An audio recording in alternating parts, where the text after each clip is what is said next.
We humans are creatures of habit. We like what is familiar. We order the same coffee every morning. We sit in the same chair at the dinner table. This preference for the familiar extends beyond our daily routines. It influences our big decisions too. This tendency, my friends, is called status quo bias. Simply put, it's our inclination to stick with what we know even when better options exist. Think about it. Have you ever stayed in a job you disliked just because it felt comfortable, or continued using an outdated phone because switching seemed like a hassle? That's status quo bias at work.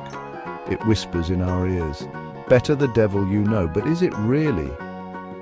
This bias can be a trap, preventing us from embracing new opportunities and making choices that truly benefit us. Consider this experiment. Participants were randomly assigned mugs. Some got plain mugs, others got mugs with a fancy design. Later they were given the option to trade. You'd expect a 50-50 split, right? Nope. Most people stuck with their original mugs, even if they were plain.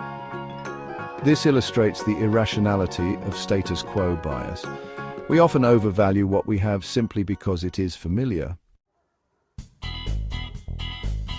Now let's talk about the workplace. Imagine you're a manager and your team is stuck in a rut. You propose a new strategy, but you're met with resistance. This is how we've always done it, they say. Sounds familiar? Status quo bias can stifle innovation and creativity in the workplace. It's the enemy of progress. So how can we combat this bias in a professional setting? One effective approach is to present new ideas in a non-threatening way. Instead of demanding a complete overhaul, suggest small, incremental changes. People are more likely to embrace change when it feels manageable. Another tactic is to emphasize the downsides of sticking with the status quo.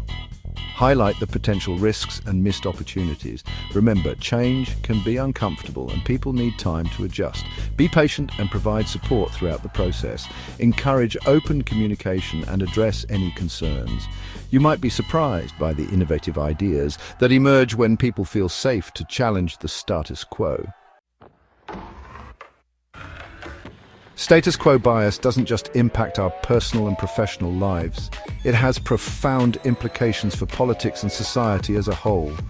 Think about major political shifts. People often resist change, even when the current system is failing them. This is partly due to status quo bias. We become accustomed to a certain way of life, even if it's no longer serving us well. This bias can hinder progress on critical issues like climate change, social justice, and economic inequality.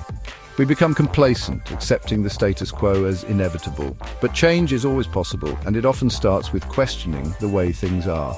We must be willing to challenge outdated systems and demand better for ourselves and future generations.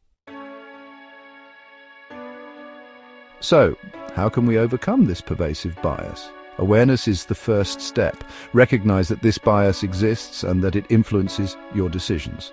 Next time you're faced with a choice, ask yourself, am I choosing this option because it's truly the best, or am I just afraid of change? Another helpful strategy is to actively seek out new information and perspectives. Don't limit yourself to familiar sources. Explore different viewpoints and challenge your own assumptions. Remember, growth happens outside of our comfort zones. Finally, don't be afraid to experiment. Trying new things, even in small ways, can help you break free from the grip of status quo bias. You might discover hidden talents, passions, and opportunities for growth. So embrace the unknown, challenge the familiar, and remember, the best is yet to come.